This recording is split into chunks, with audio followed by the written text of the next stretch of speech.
interstellar flight is part of a long-standing quest to expand our horizons and go where we've never been. What imperatives will define our first interstellar mission when it finally launches and finally arrives?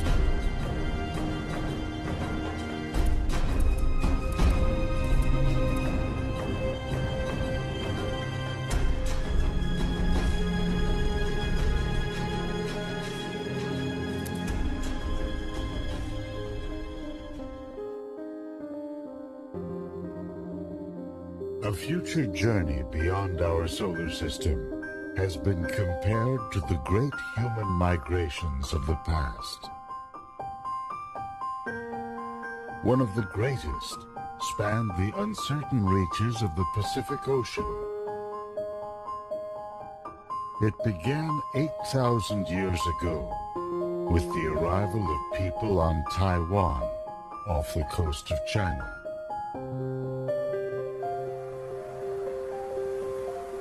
By around the year 1200 AD, their Polynesian descendants arrived at their furthest point, Easter Island.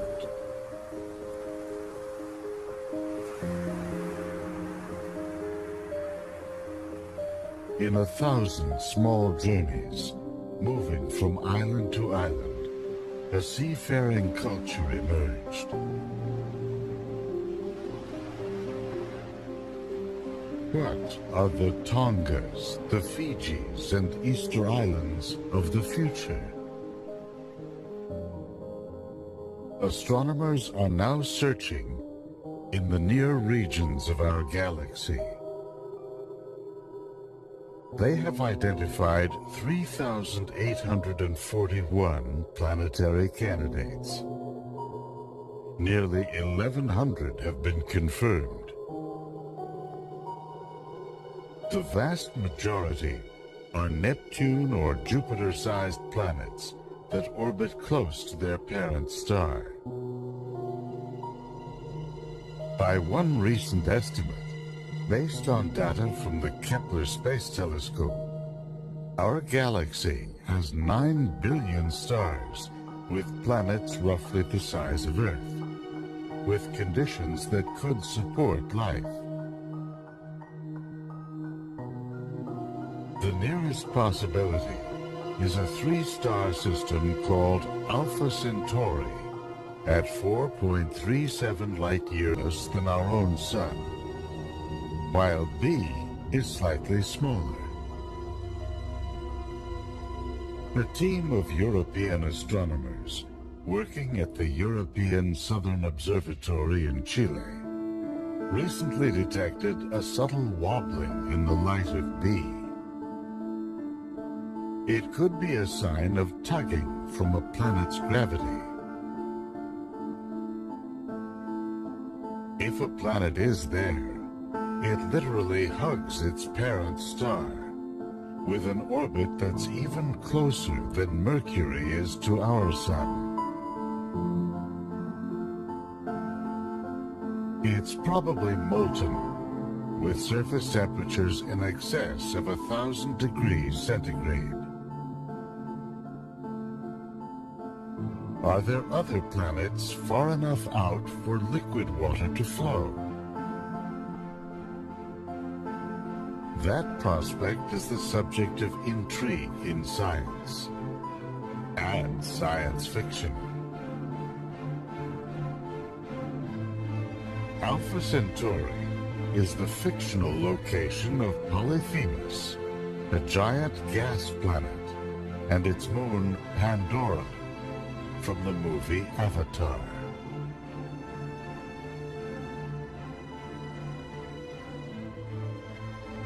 The year is 2154.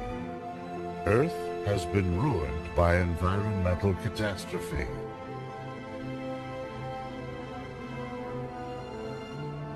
Greedy prospectors board the hybrid fusion antimatter spaceship, Venture Star.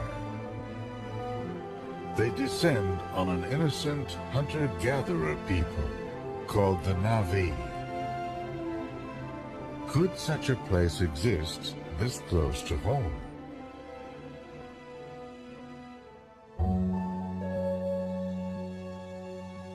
One problem with Alpha Centauri is that the orbits of A and B bring the stars as close as Saturn is to our Sun.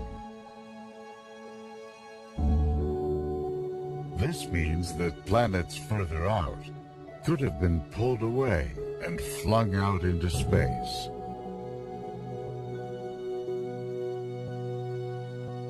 For this reason, Alpha Centauri was not a high priority for planet hunters. That is, until similar examples turned up, such as Kepler-16. 16b is a planet that orbits two stars, which in turn orbit each other.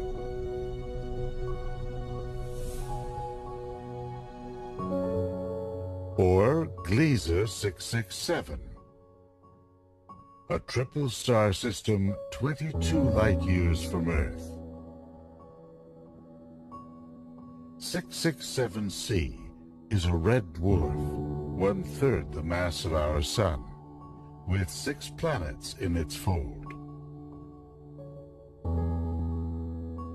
3 of them, small enough to be called super-Earths, orbit at a distance that could allow liquid water to flow on their surface.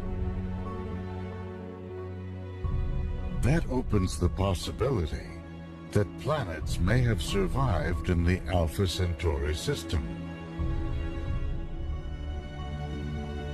For now, that question is on hold. The orbits of Alpha Centauri A and B have brought them too close for astronomers to resolve the signal of a planet. When they move apart again, astronomers will have new tools at their disposal, including the James Webb Space Telescope, now set for launch in 2018. From a position 1,000,000 miles away from Earth, it will deploy a sun shield the size of a tennis court and a mirror over 21 feet wide. Astronomers will use this telescope with its infrared light detectors to discern the chemical composition of planetary atmospheres.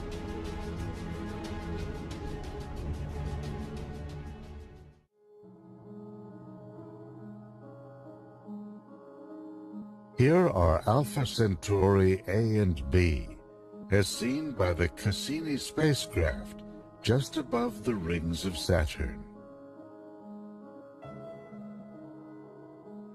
Assuming it's worth the trip, you'd have to travel a distance 30,000 times the orbit of Saturn to reach them. Put another way, if Earth to Saturn is a meter, then Earth to Alpha Centauri is New York to Chicago.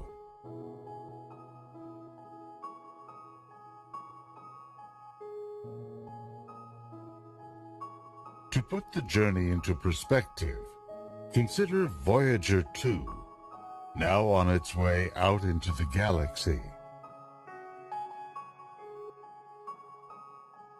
After a series of gravitational assists from Jupiter and Saturn, the spacecraft is traveling at about 62,000 kilometers per hour.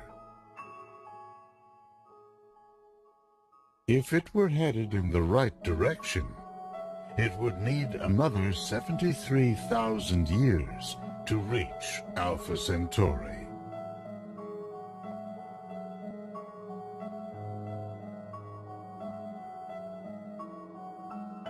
The dream of traveling to other solar systems was forged by rocketeers a century ago. A Russian schoolteacher Konstantin Tsiolkovsky inspired generations of space visionaries with sophisticated ideas about multi-stage launch vehicles.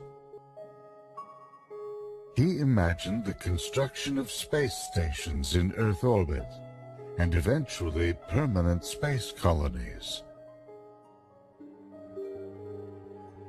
Someday, he predicted, we'll evolve into a whole new species, Homo cosmicus.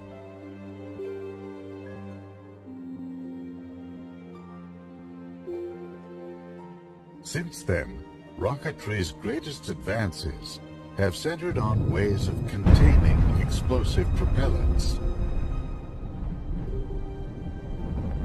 and methods of maintaining stable flight at high speeds. The problem with chemical rockets is that they are just not very efficient.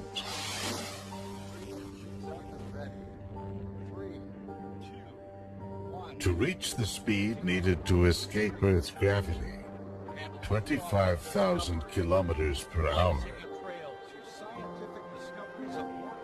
the space shuttle carried 15 times its weight in fuel. A NASA study showed that to send a shuttle-sized craft to Alpha Centauri in 900 years would take an unbelievable amount of fuel, 10 to the 137th kilograms worth.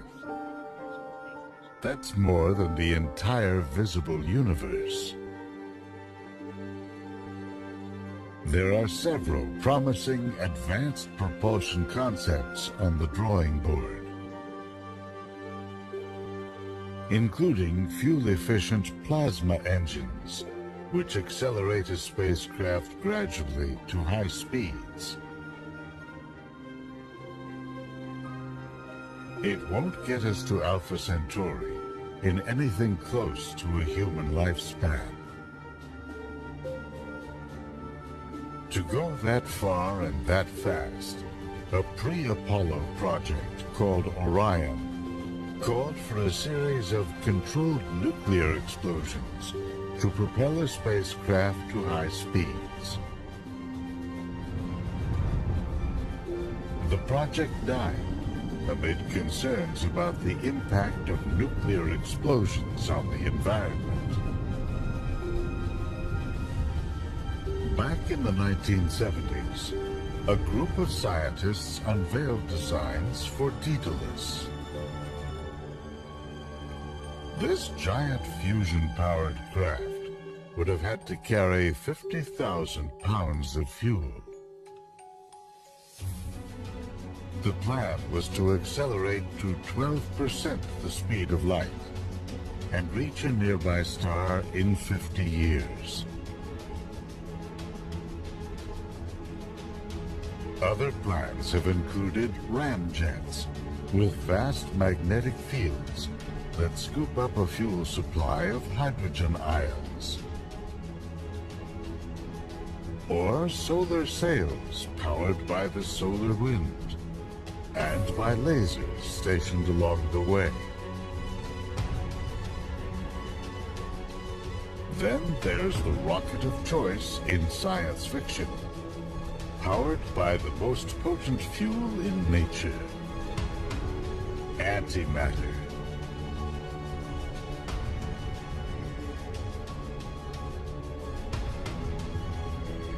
In James Cameron's Avatar, a fusion antimatter hybrid engine powers a 1,500-meter-long spaceship.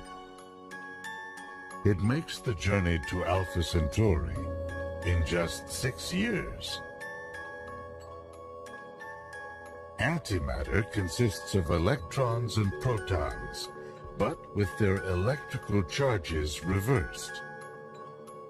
Whenever it comes into contact with normal matter, the two annihilate each other in a ferocious blast of energy. Only trace amounts can be found in the universe today. For example, in the high-energy environments of black holes. It's so powerful that a mere 10,000th of a gram is about all it would take to send a spacecraft to Jupiter. Current designs for an antimatter drive use magnetic fields to isolate and channel the fuel.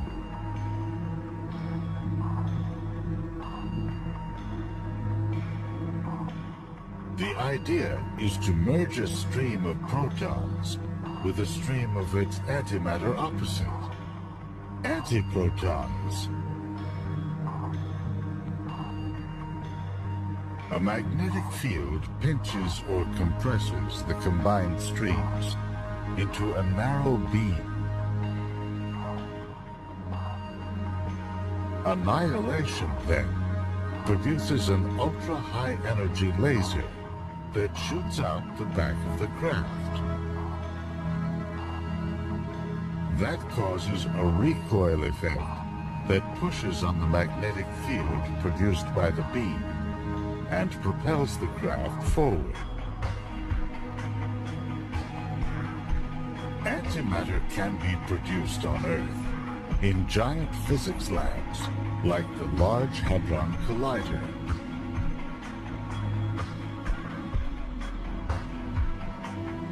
Here, scientists accelerate atoms to nearly the speed of light and blast them together to release their fundamental constituents.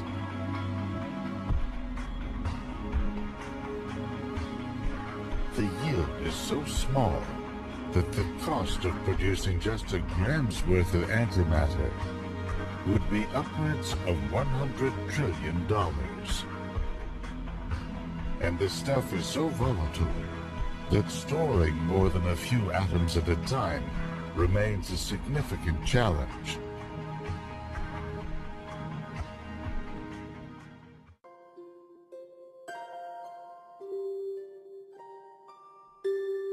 If specialized facilities were built, the cost could drop, by one estimate, to as low as $10 billion per gram. One idea would be to station an antimatter factory in space, powered by the 1 billion watts per kilometer delivered by the sun. Another is to harvest antimatter already produced in space.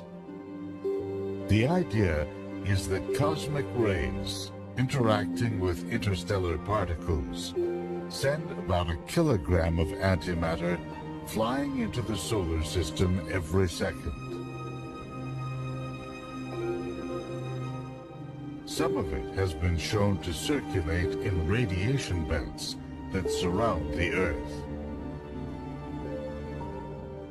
Theoretically, it could be captured by a large magnetic scoop that sits in a high orbit above the planet.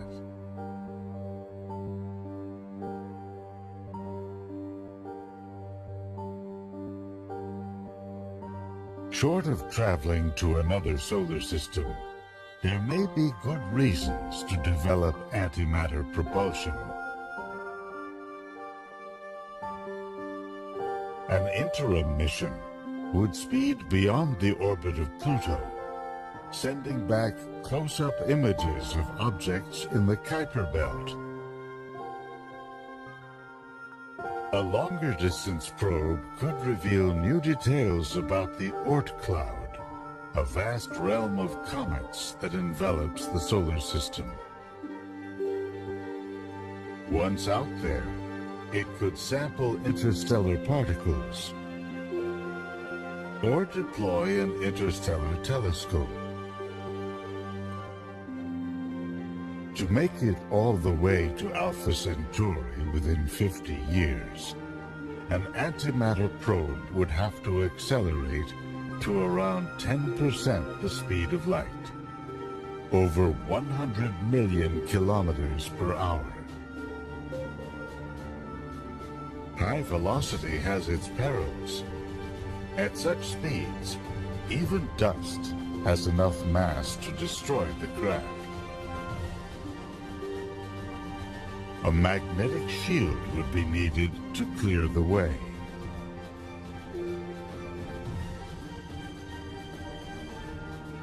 If it could be done, there may be other destinations to consider.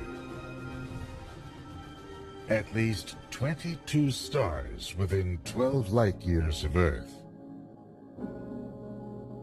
Any way you look at it, the first interstellar voyage will be a quantum leap for humanity. The urge to reach out to distant horizons, to climb the highest peak, is a vital part of human nature. But explorers of old set off not just because it was there. At times it was greed, hunger, fear, and despair that propelled them from their homelands and allowed them to endure their long journeys. What imperatives will send future generations into space? To the physicist Stephen Hawking, it's a question of survival. I don't think the human race, he said, will survive the next 1,000 years unless we spread into space. There are too many accidents that can befall life on a single planet. We can't foresee the impact of wars, social upheaval, or the course of human civilization in coming centuries.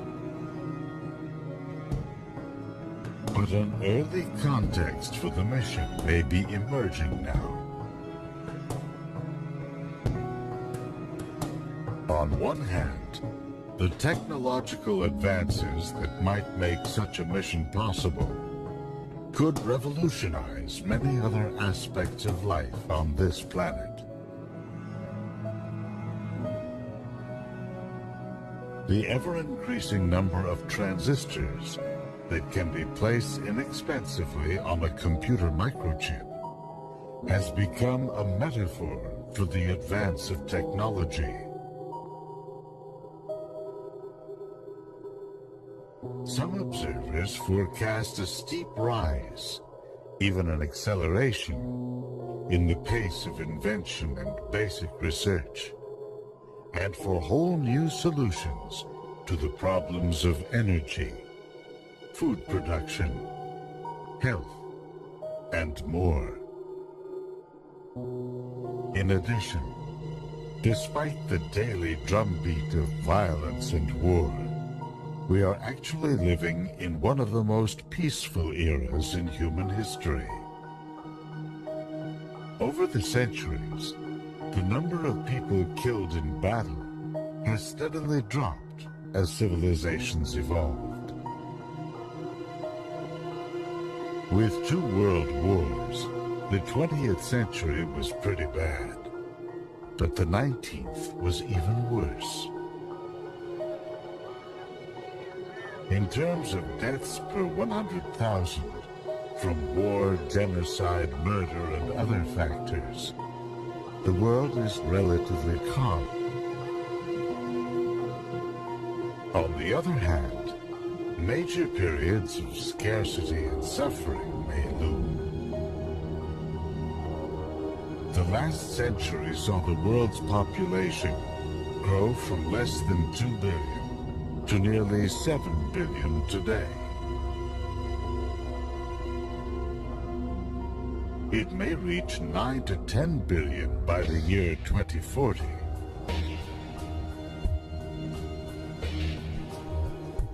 According to a recent UN report, the world will have to produce 70% more food by the year 2050, and at least that much more energy to sustain its population.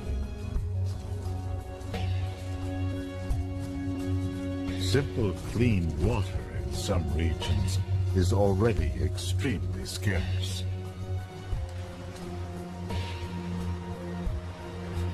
Now throw in environmental impacts like rising sea levels, or the spread of deserts linked to a gradually warming climate. No matter how you look at it, our world is changing in ways that will impact the way we live and relate to each other.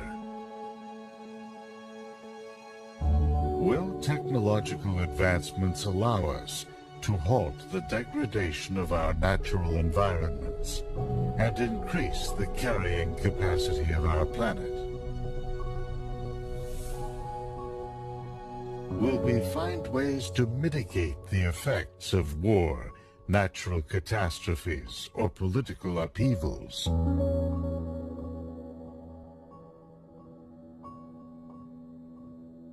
The technology needed to launch a first interstellar mission is certainly decades away. The actual journey could take centuries.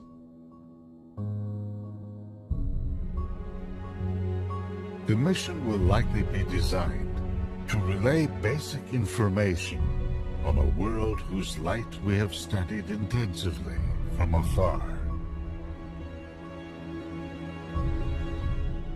Back home, it will no doubt spur reflection on who and what we have become as a people, as a planet.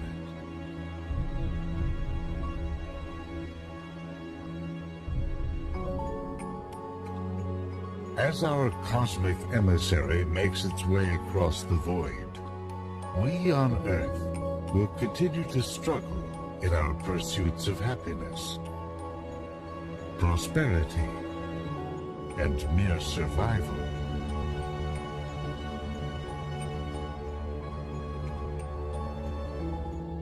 When it arrives, we'll scan the data for evidence of a world like our own. One that may harbor life.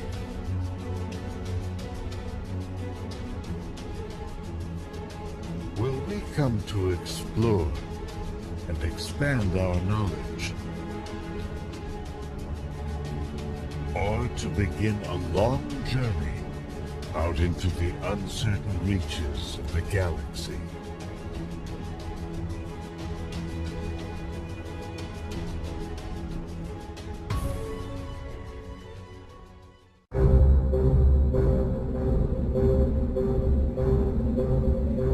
The year is 2154. Our planet has been ruined by environmental catastrophe.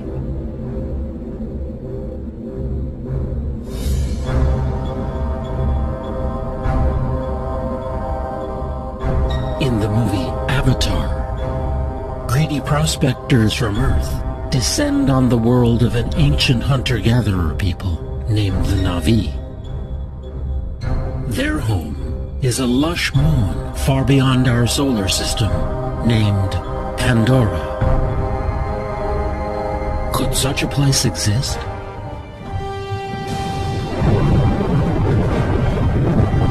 And could our technology and our appetite for exploration one day send us hurtling out to reach it?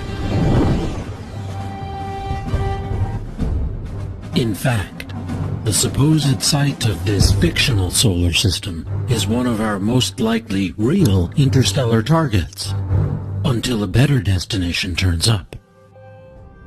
Pandora orbits a fictional gas planet called Polyphemus. Its home is a real place, Alpha Centauri, the brightest star in the southern constellation of Centaurus. At 4.37 light-years away, it's part of the closest star system to our Sun. Alpha Centauri is actually two stars, A and B, one slightly larger and more luminous than our own Sun, the other slightly smaller. The two stars orbit one another, swinging in as close as Saturn is to our Sun, then back out to the distance of Pluto. This means that any outer planets in this system, anything beyond, say, the orbit of Mars, would likely have been pulled away by the companion and flung out into space. For this reason, Alpha Centauri was not high on Planet Hunters' lists until they began studying a star 45 light-years away, called Gamma Cephei. It has a small companion star that goes around it every 76 years. Now it seems it also has at least one planet. That world is about the size of Jupiter, and it has planet hunters excited. Perhaps 2/3 of all the stars in our galaxy are in so-called binary relationships. That means there could be many more planets in our galaxy than astronomers once assumed. At least 3 teams are now conducting long-term studies of Alpha Centauri, searching for slight wobbles in the light of each companion star that could indicate the presence of planets. If they find a planet that passes in front of one of the stars, astronomers will begin intensive studies to find out what it's like. One of their most promising tools will be the James Webb Space Telescope, scheduled for launch in 2014 or 2015. From a position 1,000,000 miles away from Earth, it will deploy a sun shield the size of a tennis court and a mirror over 21 feet wide. The largest space telescope ever built, it will offer an extraordinary new window into potential solar systems like Alpha Centauri.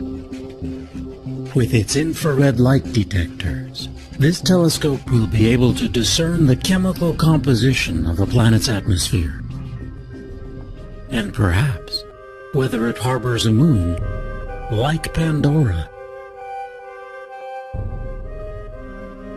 One prominent planet hunter predicted that if a habitable world is found at Alpha Centauri, the planning for a space mission would begin immediately. Here's that star duo seen by the Cassini spacecraft, just above the rings of Saturn. To actually get to this pair of stars, you'd have to travel as far as the orbit of Saturn, then go another 30,000 times further. Or put another way, if the distance to Alpha Centauri is the equivalent of New York to Chicago, then Saturn would be just 1 meter away.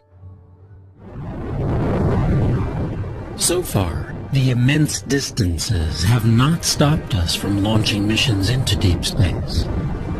In 1977, the twin Voyager spacecraft were each sent on their way aboard Titan III Centaur rockets.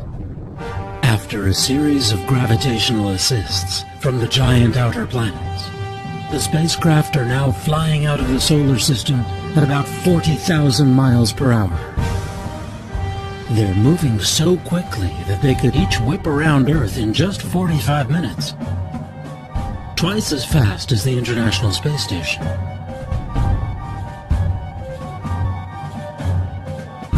Voyager 1 has now traveled over 110 astronomical units. That's 110 times the average distance between Earth and Sun, or about 10 billion miles.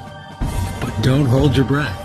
If it was headed in the right direction, it would need another 73,000 years to travel the 273,000 astronomical units to Alpha Centauri. When it comes to space travel, we've yet to realize the dream forged by rocketeers a century ago. A Russian schoolteacher, Konstantin Tsiolkovsky, inspired generations of space visionaries with sophisticated ideas about multi-stage launch vehicles.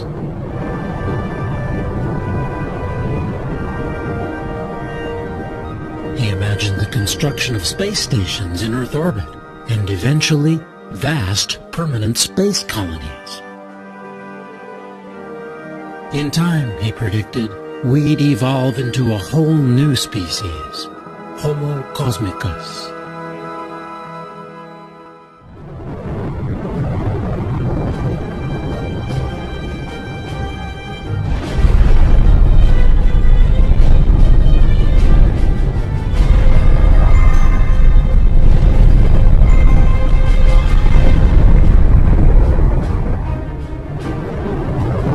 Since then, rocketry's greatest advances have centered on ways of containing explosive propellants and methods of maintaining stable flight at high speeds. The problem is that chemical rockets are just not efficient for long-distance space travel. To reach the speed needed to enter orbit around Earth, 17,500 miles per hour, the space shuttle must carry 15 times its weight in fuel, and that's efficient compared to some other rocket systems. And you'd need to be traveling more than 25,000 miles per hour to break free of Earth's orbit and go anywhere else.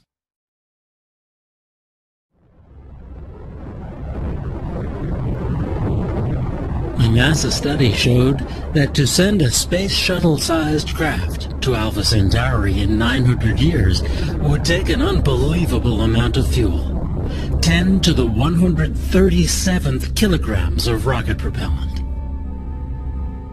Suffice to say, it's more mass than is in the entire visible universe.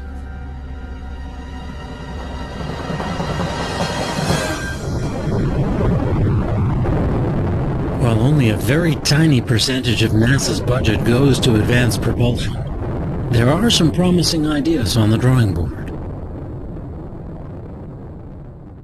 Rockets powered by nuclear fuel, or plasma, a super volatile gas.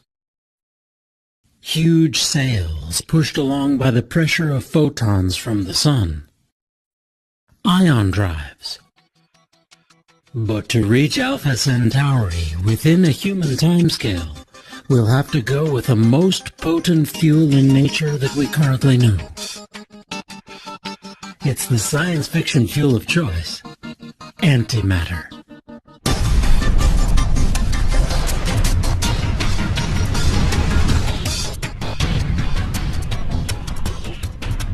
In James Cameron's Avatar, hybrid nuclear fusion and antimatter engines power a mile-long interstellar spaceship.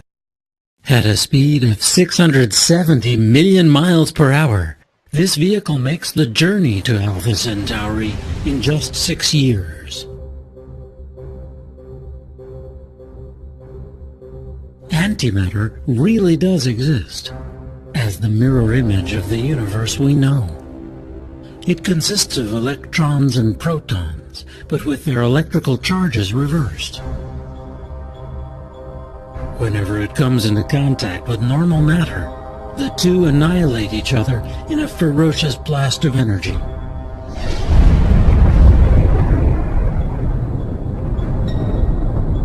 Large amounts of antimatter were created and destroyed in the fiery dawn of our universe, the Big Bang. But somehow, in one of the great mysteries in science, we were left with a universe whose visible substance is almost all normal matter.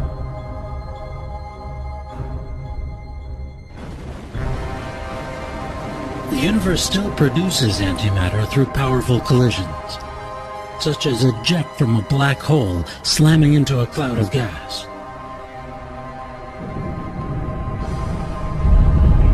When matter and antimatter obliterate one another, they emit gamma radiation that we can then detect with instruments such as the Fermi Gamma Ray Space Telescope. Fortunately, black holes aren't the only way to generate antimatter.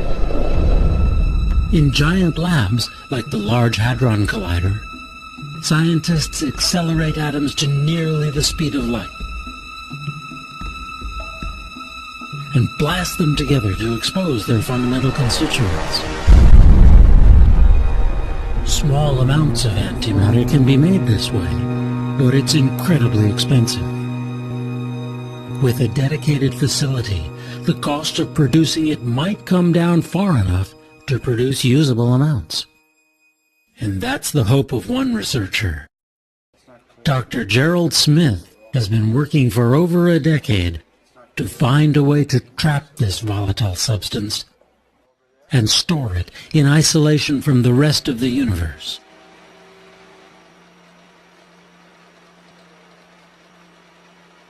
Smith and his colleagues have designed a trap the size of a cigar case. It sits within a tank filled with liquid nitrogen and liquid helium, designed to cool it down to 270 degrees below zero. Once injected into this trap, antimatter particles are suspended by magnetic fields within a vacuum as empty as deepest space. But the problem is that anti-electrons, called positrons, tend to repel each other explosively. That makes it tough to store more than a few at a time. This team now believes it may have discovered a pathway to storing large amounts over longer periods of time. Their solution lies in combining positrons with electrons, forming an element called positronium. In theory, with the right magnetic fields, these electrically neutral atoms might be held indefinitely. When released under controlled conditions, ultra-high energy antimatter beams could turn out to be ideal cancer killers, or lead to revolutionary industrial applications. Or perhaps one day, they could power long-distance spaceflight. It wouldn't take much. Antimatter is so potent that it defies common sense. A chunk the size of a small coin could propel the space shuttle into orbit. Smith estimates that once in low Earth orbit, a human mission to Mars would take as little as 10 milligrams worth. The basic idea of an antimatter rocket is simple. A beam of positrons is released into the engine core, where it annihilates the surface of a metal plate. That creates an explosion that propels the craft forward. Another design uses a sail. A cloud of antimatter particles reacts explosively to its surface, propelling it forward.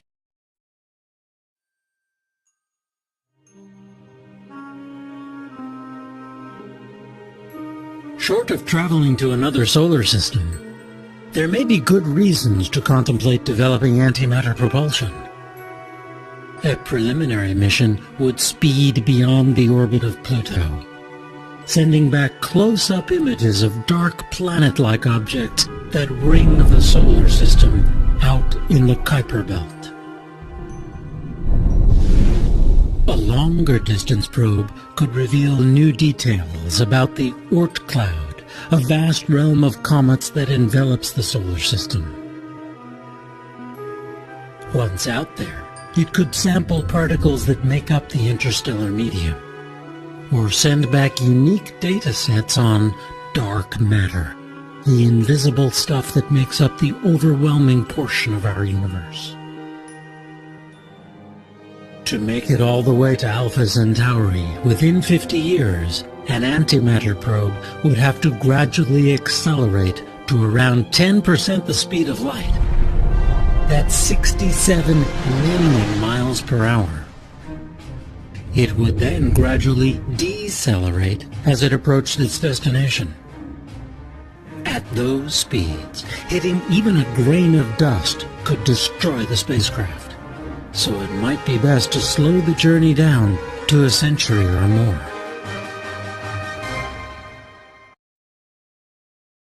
it's safe to assume for now that we would only send a probe to Alpha Centauri if we discovered a habitable world. There may be other choices in our solar neighborhood. They include Proxima Centauri, a red dwarf star 4.2 light-years away that may be gravitationally bound to Alpha Centauri. Beyond that, not quite 6 light-years away, is Barnard's star. Or there's Lalande 21185, a red dwarf 8.3 light-years away. We already know it has 2 Jupiter-sized planets. There are at least 22 stars within 12 light-years of Earth. And any way you look at it, the first interstellar voyage will be a quantum leap for humanity. The urge to reach out to distant horizons, to climb the highest peaks, to push ourselves past our perceived limits, seems to be a vital part of what makes us human. Yet, explorers of old set off not just because it was there. At times it was greed, hunger, fear, or despair that propelled them outward from their homelands and allowed them to endure their long journeys. Whether we attempt to make this leap to the stars may come to depend on how we regard this planet. To the physicist Stephen Hawking, the journey is imperative. I don't think the human race, he said, will survive the next 1,000 years unless we spread into space. There are too many accidents that can befall life on a single planet. Indeed, we can't foresee the impact of wars, social upheaval, or the course of human civilization in coming centuries. But today, we can see the often conflicting trends that could one day propel us out into the interstellar void. On one hand, the technological advances that might make such a mission possible could revolutionize many other aspects of life on this planet. The ever-increasing rate at which numbers of transistors can be placed inexpensively on computer microchips has become a metaphor for the advance of all technologies in this century. From a few thousand transistors on the first printed circuits of the 1970s, computer chips now have billions etched onto their surfaces. Even that number could seem amazingly small in another few decades. Many observers forecast a steep rise, even an acceleration, in the pace of invention and basic research, and for whole new solutions to the problems of energy, food production, health, and more. On the other hand, major periods of scarcity may loom. In the 20th century, the world saw the largest increase in its human population, from less than 2 billion up to 6 billion. The world's population is now around 6.8 billion. It's expected to reach 9 to 10 billion by the year 2040, with the biggest gains in Asia and Africa. According to a recent UN report, the world will have to produce 70% more food by the year 2050, and at least that much more energy to sustain its population. The scarcity of just simple clean water in some regions is already frightening. Now throw in environmental impacts, like rising sea levels, or the spread of deserts linked to a gradually warming climate. The culprit, to most scientists, is rising emission of greenhouse gases like carbon dioxide since the start of the Industrial Revolution. This map charts rising temperature readings from the year 1885 through to the present. In some places they've gone up by as much as 2.5 degrees Fahrenheit. Computer models project the trend out to the end of this century. Depending upon population growth, energy use, and conservation, temperatures could rise anywhere from 2 to 11 degrees more. Will technological advancements allow us to halt the degradation of our natural environments and increase the carrying capacity of our planet? Will we find ways to mitigate the impacts of war, natural catastrophes, or political upheavals? No doubt, if or when we launch our first mission beyond this solar system, the occasion will spur reflection on who and what we have become as a people, as a planet, just as the first missions to the moon and our neighboring planets once did.